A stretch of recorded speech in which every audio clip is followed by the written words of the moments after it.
42वें संविधान संशोधन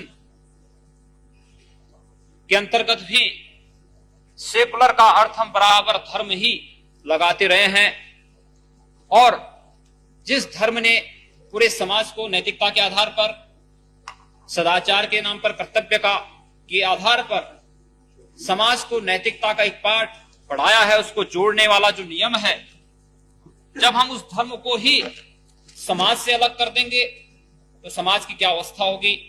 निश्चित ही मैं समझता हूं कि आज हम धर्म, जाति और अन्य भावनाओं को भड़काकर अपनी राजनीतिक रोटियां तो सेकते हैं। मैं कहना चाहता हूं महोदय, यहां पर अल्पसंख्यकों की भी बात हुई थी। क्या अल्पसंख्यक वही लोग हैं कि जहां पर हिंदू बहुमत में है वहां पर जो मुसलमान कम संख्या में है, क्या अल्पसंख्यक वही है? क्या अल्पसंख्यक कश्मीर का हिंदू नहीं है? क्या कश्मीर के उस हिंदू के बारे में, उन अल्पसंख्यक हिंदू के बारे में जो आज 3-3.5 लाख की से अधिक संख्या में इस देश में शरणार्थी के रूप में जगह जगह भटक रहा है, क्या उसके बारे में कभी सोचने का कि फुर्सत इस सदन में बैठे हुए माननीय सदस्यों को कभी फुर्सत आई है? या पूर्वोत्तर के राज्यों में जो कुछ हो रहा है, वहां मिजोरम में रियांग जनजाति के 51,000 से अधिक शरणार्थियों को मिजोरम से निकाल दिया गया है, लेकिन क्या कभी यहां पर बैठे हुए मान्य सदस्यों ने इस पर सोचने की कोशिश की?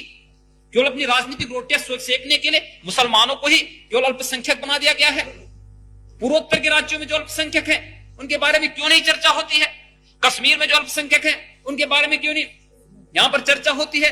और अगर अल्पसंख्यकों की बात होनी है तो 1984 में जो इस देश में हुआ था, क्या वो सिर्फ अल्पसंख्यक इस देश में नहीं है?